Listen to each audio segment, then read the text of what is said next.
ଜୟ Jagannath.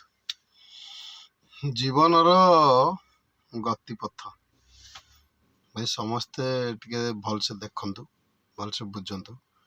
Like share subscribe ପାଇଁ ଭୁଲିବେନି। ଏତିକି ଆଜ୍ଞା ମୋ ତରଫରୁ ଆଜ୍ଞା ଆପଣମାନଙ୍କୁ ଟିକେ ଅନୁରୋଧ।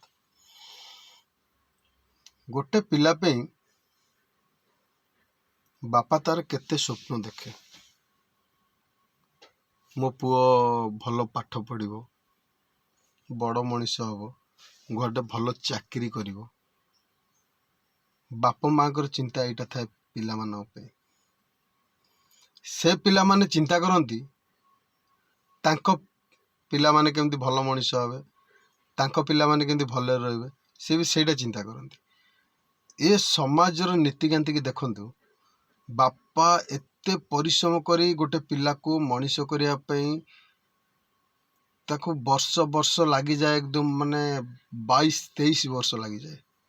ପିଲାଟା କେମିତି ଭଲ ପାଠ ପଢ଼ିବ, ଭଲ ମଣିଷ ହେବ, ଚାକିରି କରିବ।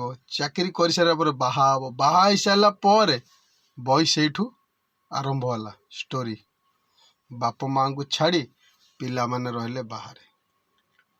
ଏଇଟା ହେଲା ଆମ ଇଣ୍ଡିଆ ଆଉ ଓଡ଼ିଶା ଭିତରର କଥା। କେତେ ଦୁଃଖ ଦିଏ ଭାଇ ସଂସାର। ଗୋଟେ ପିତା ମାତା ଜନ୍ମ କଲେ, ପିଲାମାନଙ୍କୁ ମଣିଷ କଲେ, କେତେ ସ୍ୱପ୍ନ ଦେଖିଥିଲେ ସେଇ ବାପା ମା। କିନ୍ତୁ ଆଜି ପିଲା କ'ଣ କଲା? ବାହା ହେଇସାରିଲା ପରେ ସ୍ତ୍ରୀ ପିଲାଙ୍କୁ ଧରି ବାପା ମାଆଙ୍କଠୁ ଦୂରେଇ ଗଲା। ବାପା ମା ସେଇ ଭଙ୍ଗା ଘର ହଉ କିମ୍ବା କୋଠା ଘର ହଉ, ସେ ଘରେ ପଡ଼ିକି ରହିଲେ। ବାପା ମାଆଙ୍କ ଦେହ ଖରାପ ହେଲେ ବି ପୁଅକୁ ସମୟ ନାହିଁ ସେ ଆସିକି ଟିକେ ସେବା କରିବା ପାଇଁ। ବହୁ କଥା ତ ଛାଡ଼, ସେ ତ ପର ଝିଅ, କାହିଁ ତାଙ୍କ ଉପରେ କାହିଁ ନିନ୍ଦା ଦେବ। ନିଜ ପୁଅକୁ ତ ଜନ୍ମ କରିଛି ମା, ବାପ ପାଳିଛି, କିନ୍ତୁ ସେମାନେ ବି ପିଲାମାନେ ବି ଭୁଲି ଯାଉଛନ୍ତି। ଏଇଟା ହେଲା ଆମ ଓଡ଼ିଆର ମାନେ ସମାଜ କେତେ ତଳକୁ ଆଜ୍ଞା ଖସିଗଲା। କିନ୍ତୁ ବାପା ମାଆଙ୍କର ସ୍ୱପ୍ନ କ'ଣ ଥିଲା? କେତେ କଷ୍ଟରେ କିନା ଏ ଘର ଖଣ୍ଡେ କରିଛନ୍ତି। ମୋ ପିଲା ରହିବ, ମୋ ବୋହୂ ରହିବ, ମୋ ନାତି ନାତୁଣୀ ରହିବେ। ଦେଖିଲେ ଆସିକି ସେ ପିଲା କ'ଣ କଲେ? ବାପା ମାଆଙ୍କୁ ଛାଡ଼ିକି ତାଙ୍କ ବାଟରେ ସିଏ ରହିଗଲେ।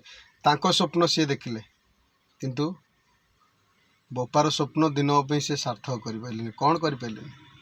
ସଦାବେଳେ ସେ ତାଙ୍କ ଚିନ୍ତା କଲେ।